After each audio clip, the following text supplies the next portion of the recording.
salaamaaleykum gars yi na ngeen def ñoo ngi leen di nuyu di leen ziar day nuyu professeur Ousmane Ndiaye di ko ziar bu baax comme ni ngeen ko xamee professeur Ousmane Ndiaye di praticien di borom Boga ak bio xam naa nag duñ ko di wax lu bëri waaye nañu bàyyi xel professeur garab yi ñu fiy waxtaane yëpp wala feebar yi ñu fiy waxtaane moom da ciy yëngutu ñi nga xam ne yëpp dañ ci amee jafe-jafe mën nañ ko di contacter ci numéro boobu nekk ci suufu vidéo bi dina jaay produit yoo xamante ni dañuy sëqal karaw am na tam su produit bu efficace la xam naa pour jigéen ñu koy siran bëgg ci mën nañu ko contacter ak ñi nga xamante ni dañuy soxla ay tee am na tee bu muy jaay boo xam ni pour li nga xam ne mooy jabet la jabet yi tee bu muy jaay boo xam ni dafay dindi jabet yooyu tam mu nekk produit yu am solo xam naa du ñàkk dina am benn bis ñu dem defal ko reportage boo xam ni produit yi muy jaay yëpp dinañ ko mën a dem waxtaan ceeg moom benn bu si nekk mu wan ñu ko wax ñu li nga xam ne moom lay saafara ci doomu aadama yi incha allahu rabbi mais nag vidéo tey bi nag moom dañuy ñëw ci li nga xam mooy sump waaw sump comme ni ngeen ko xamee am na ci vidéo yu bëri sax wax nañ junj si tuuti ci ay feebar yoo xam ne joxe nga ci ay solution comme sump plante de la semaine tey nag dañuy waxtaane garabu sump ci boppam moom la ñuy waxtaane ci vidéo tey bi ñu bëggoon xam garabu sump yan njariñ la am ci wàllum faj ci fin bi tam bu amee ci wàllum économie xam naa am na loo ci lancé wala ñu waxtaan ci ndim ba nga ñëw ci tam ba léegi fàttali tuuti rek léegi professeur ñu ngi lay nuyu di la dalal ci plante de la semaine. waaleykum salaam wa rahmatulah sëñ Pape ñu ngi lay ziar di nuyu mbokku internet yi nga xam ne ñi ngi suivre ñëpp ñu ñëw rek ci plante yi nga xamante ni mooy de la semaine muy nu mu tuddati sump waaw incha allah demoon nañ ci àll bi sax pour bëggoon koo filmer waale mais far taw bi dàq ñu daanaka. waaw bëggoon nañ leen a wan garab gi yëpp wala nga bëggoon a defee. bu ko defee nag bala may dugg ci plante bi. ma jox waat benn information bu ndaw rek. mooy que ni sànq bi may ñëw ci yoon bi. am na keneen ku ma woo mooy wax ni vraiment dafa am benn produit boo xamante ni ñu ngi ko doon ñu ngi ci doon def recherche. yàgg na muy buy wàññi biir ak poids. kon nit ñi nag yàggoon ñu koo laaj. man ni may liggéeyee loo ma laajal du question dama naan la am na mais damay xool ba am résultat. depuis daaw ba ren nag jëm daaw jéeg sax ñu ngi doon def ay recherche. yàlla def na sunu patient yu bëri. nga xam ne ñoom jëloon nañ ko. donte bi ñu koy jëlit waxoon nañ leen ne ñun de amuñu ci am nañ ci xam-xam mais amuñu ci résultat. ñoom nangu nañ ko woon a jël. xool ko ci seen bopp ba yàlla def nañ ko jël ñëpp wax nañ leen ni am nañ ci résultat. waaw xam nga kon boobu dinañ ko boole ci suñuy garab dès maintenant. mooy bii may wàññi biir ak may wàññi. waaw ndax am na solo am na solo bii yi moom bëri na même sànq bi ñëw tamit comme ni nga wax ci garabu. bii mu sëqal karaw. waaw am na ku ma woo ku nekk Europe koo xam ne fan yi la ñëw bi ñëwee jënd ci gar nee na ma dama la doon woo rek wala ni garab bi baax na. pour pomade bi sëqal karaw loolu moom baax na yooyu tamit bu la joxee dara mu baax nga xamal ko ne baax na. waaw fi ñu koy gën a encouragé ci yoon bi mu nekk. loolu lu baax a baax loolu la ma wax. comme gars yi bu ñu defee dara bu baaxul ñuy critiqué. bu baaxee tam dañoo war a wax ni baax. effectivement voilà loolu am na solo trop. bu ko defee nag pour ñëwaat ci sump. xam naa ni dinañ ñëw ca fin bi ni ñu ko waxee nag garab la boo xamante ni économiquement. mën na développer un pays. dëgg la mais bala ñu fay egsi rek ñu wax les vertus yi nga xamante ni. et làmboo na ko bari na ci daal. dëgg la njariñam. bi ñuy ciy def recherche sax am na ku man ni. sump mën nañ ko méngaleeg abatu sawda. maanaam xam nga yonent bi moo ne. waaw sallallahu alayhi wa sallam. abatu sawda mooy produit boo xamante ni. waaw day faj. lépp feebar ba mu des dee. dëgg la shifaa min kulli daa. dëgg la donc day faj lépp ba mu des feebar.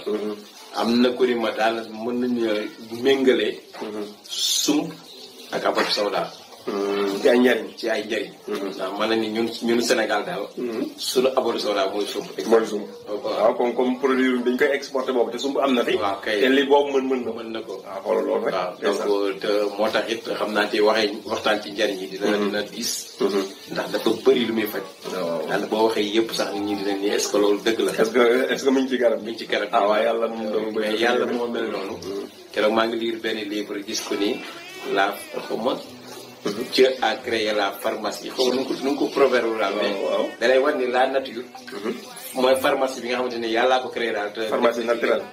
waaw boo xam du pharmacie chimique. chimique waaw te pharmacie yàlla loolu la. pharmacie yàlla la de waaw. waaw gis nga. mais malheureusement ñàkk xam na. ñàkk xam ñun léegi pharmacie nit ñi la ñuy dem. waaw mais nag mu ñàkk xam mais sump.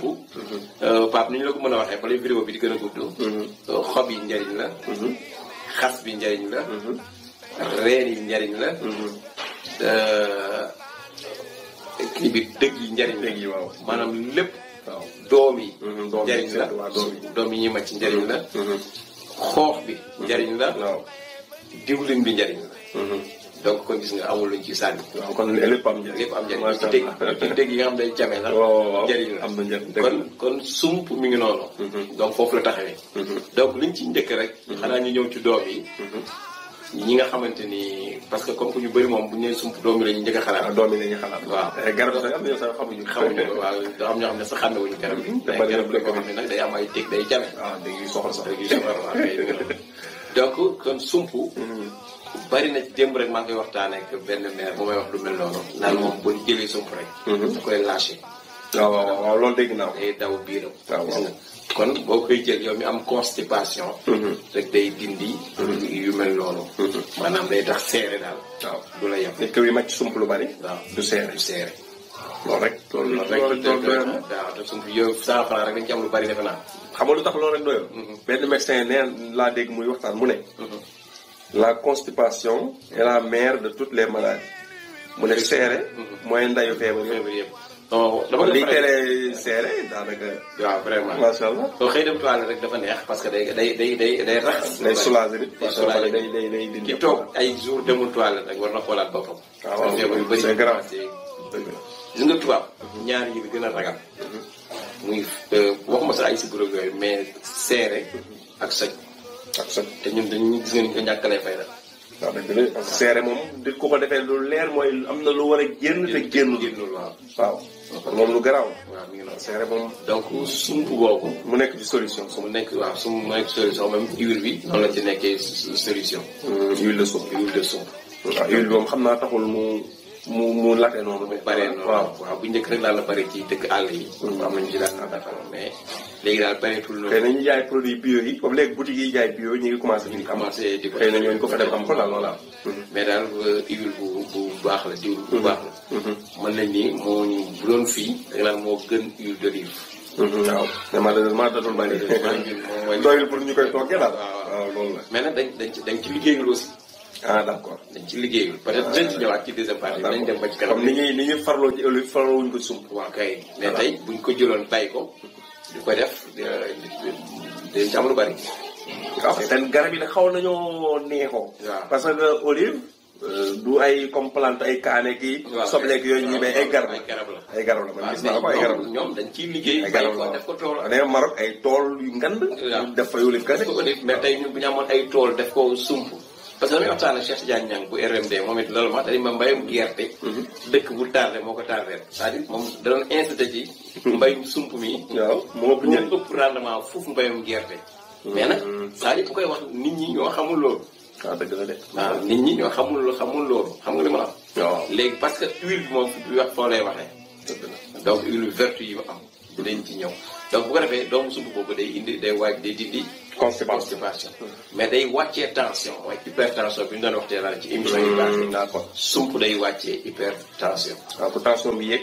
da koy wàcce ba ñu doon fi mu war a nekk. waaw c'est important. c'est important donc am na sax mag ñoo xam ne dañuy sump baax na ci impuissance sexuelle di ko wàcc d'accord te boo daan seet mag ñi dañ daan jël sumpale def seen poos di màcc lu bari donc kon sump bëri na njëriñ bu ñëwee ci xas bi bëri na lu muy faj moom it ay problème de ballonnement mooy biir yu métti wala biir bu am ngelaw donc yooyu yëpp daf koy faj wala goitre lu mel ni goitre ñu amee goitre mooy kii bi fi am fi waaw pot yi neew yi mais loolu am taab noonu waaw moom loolu dama koy gis waaw yooyu xasu sump baax sump da koy dindi nga xamante ni dañuy amee infection urinaire maanaam ci wàllu tuur ndox ak yu demee noonu donc reen bi baax na ci reenu sump baax na nuñ koy def boobu da nga koy kii dagg ay reen yu ndaw rek waaw kii ko doo ko baaxal nga jël reen bi daggate ko waaw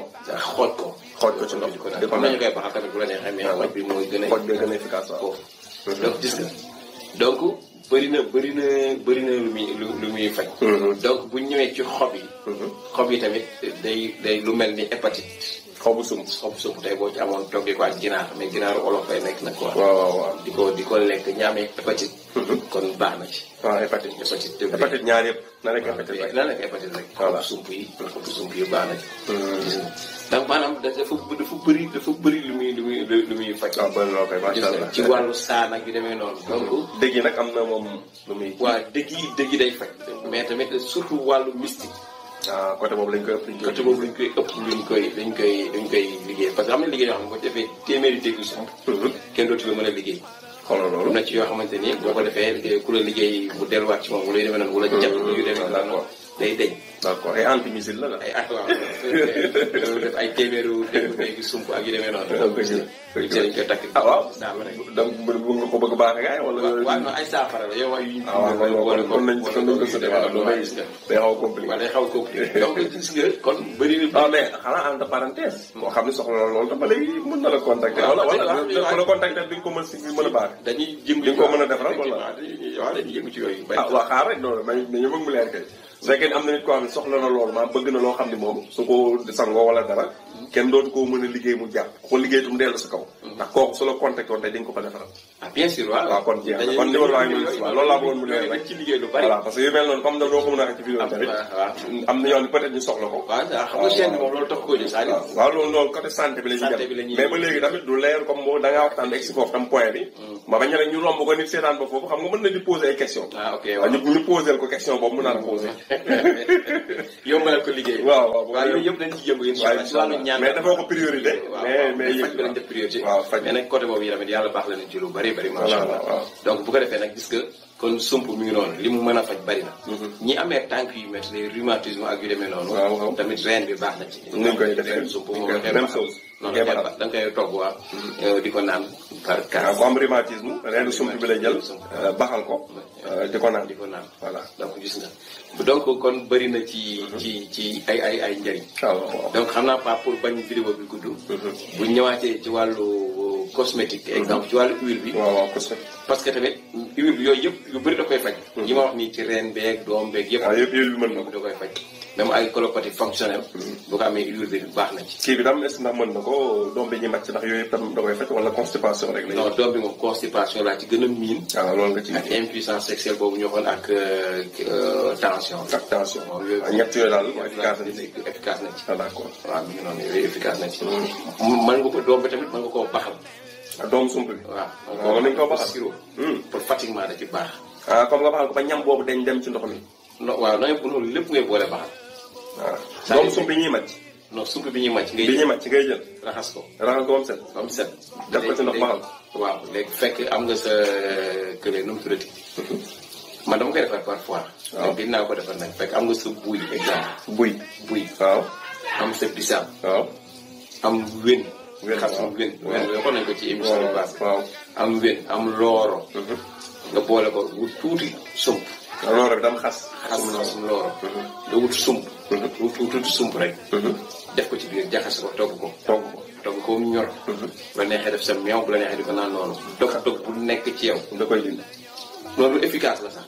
moom amul sax ay dem si wàllu ginnaaw suuf. bu dee dañuy tooy moom dinaa ko. non dañuy tooy bu gaaw sax moom 3 jours 4. parce que dama am fatiguement bi nekk sama yaram boo xam ne. chronique man chronique la. si benn liggéey bu mu doon liggéey woon ndax ma xam naa ne mi ngi sama yaram dañ. loolu wóor na day moom koy fexeel ba ñetti fan yooyu rek. dina la xaw a lancé nga kii mais bu nekkoon ci yaram. jar na ko day moom sirop naturel la boobu moom. anti-missile la nga xam ne xaamu posé ay question détaillé ndax comme dafa gaa bëgg a def léegi sump boobu bu nga koy def ci affaire bi ko togg. sump bi dama koy jël noonu def dugal wala na koy xolli. non jarul xolli. da nga koy def noonu rek ci biir raxas moom set dugal ci. nga dugal ci biir boole ko yeneen yi wax ingrédients yi wax yëpp togg. waaw moom bu fekkee sump bu kii la. bu fekkee sump bu bees la maanaam bu ñor. xol yi dina dañal boobu. day dañal day dugaale ci biir. comprendre dina xool si biir baxal dina xool ne. dina xool comprendre affaire yi li ñu ci soxla dina dem waaw. léegi nag après nan lañ koy consommé. waaw da nga koy def si butéelu Evian rek. waaw di naan par kaasu bi. ñaata yoon par bis. ay 4 fois baax c'est-à-dire da ngay fexe bu. kaasu ataaya. c'est-à-dire da ngay fexe bala ngay ndékki. waaw benn kaas. avant ndékki avant de à jeun la avant ngay lekk dara nga naan benn kaas. soo ndékkee ba pare nag yi ci des nag après repas ñett yi ci des. après boo lekkee ba pare nga naan. avant ngay ndékki nga naan benn kaas. waaw soo añee ba pare. nga naan benn soo ndékki non ndékki da nga ne avant ndékki. waaw nga naan benn kaas. di ndékki ba pare naan benn kaas. ah d'accord boo bala ngay ndékki da ngay naan kaas. waaw soo ndékkee ba pare tegaat ci beneen kaas. waaw kay. léegi boo defee nag añ bi reer bi moom. añ nga naan kaas reer nga naan kaas. yooyu moom boo lekkee ba pare. boo lekkee bu nekk nga teg si benn. waaw d'accord kon rek capté la def ñeent la rek. balaa ngay ndékki nga naan kaas. waaw soo ndékkee ba pare ci saa si nga naan beneen kaas. waaw soo añee ba pare. nga naan kaas. waaw soo reeree ba pare nga naan kaas. jeex na nga jàppoo ko noonu. waaw. nga def ko quelques jours rek nga xool ba. bu bideel bi jeexee soxla na nga renouveler ko. non bu jeexee da nga am résultat bu baax. waaw baax man boo taxee quelque temps nag. mën nga ko def waaw de temps en temps mën nga ko defaat man gën naa ko def sax 1 an ba 2 ans. gis nga mais boo daal boo sonnee moom. waaw def ko rek nga xool. day dindi lépp lu nekk fatiguement ak tooy yu chronique ak seen lépp kay. incha allah danaa ko def. comme sirop nan lañ ko laa ko tuddee amul tëj ma ko mënoon a def sax daañu ma koy liggéey. sirop magique rek. gars yi comme magique la ñuy. naan gars yi dañuy commencé ko pirate di ko jaay. waaw du ci ñàkk rek. mais nag Pape. waaw comme ni nga waxee émission bi dafa am sens. parce que li ñu xam lépp mënuñu ko utiliser. mënoo ko defar. parce que waaye fi nga yow mënoo ko defar noonu. di ko joxee noonu. donc da ngay waaw donc dañuy préférer nag joxe. waaw ci yenn yow nga concentré rek di defar di ko jox di ko soxla. yeneen yi nga waxee ko ku bëgg def defal ko ko. waaw c'est vrai loolu tamit dañu lii rek ku amoon moyen dëgg. xanaa moom li nga wax nii rek ku amoon moyen dëgg. ubbi fi benn usine boisson boobu lii lay jël def ko boisson rek. mën na remplacer ay malta yi xaw ma may am ba léegi malta panter. am na beneen tamit boo xam ne daal boisson la boo xam ne xewer nga ko defaree moom te moo gën 3x la xaw ma. waaw mais énergétique yi ñuy jënd. énergétique yi te 3 te xewer moo ko gën. te moo gën te gis nga xewer mag ñi ni ñu ci daan liggéey. waaw ci daan liggéey.